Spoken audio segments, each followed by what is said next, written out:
इसी तरह एक शख्स के ऊपर हज फर्ज था, सारी शर्तें पाई गई, मगर सुस्ती में हज नहीं किया कि मैं इस पैसे को कारोबार में लगाऊंगा, अभी हज कर लूंगा, सारे पैसे मेरे ख़त्म हो जाएंगे, मैं इससे कारोबार करूंगा, मैं इससे बिजनेस करूंगा, या मैं इसकी गाड़ी खरीदूंगा, कार खरीदूंगा, या घर का कोई बड़ा सामान है, जनरेटर वगैरह, ऐसा कीमती सामान खरीदने का इरादा है। तो यह सोच के उसने हज नहीं किया, हालांकि उसके ऊपर हज फर्ज है।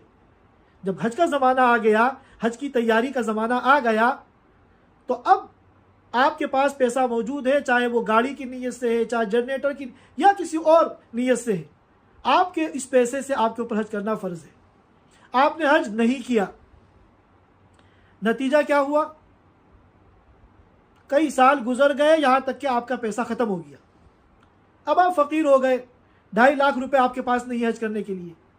तो अब आपके ऊपर से ये हज साकित नहीं होगा, हज का ये फरीज़ा जो है साकित नहीं होगा। चाहे कितने बड़े आप फ़कीर हो जाएं, आपको हज न करने का गुनाह मिलेगा, क्योंकि जब आपके ऊपर हज फ़र्ज हुआ था उस वक्त आपने हज अदा नहीं किया।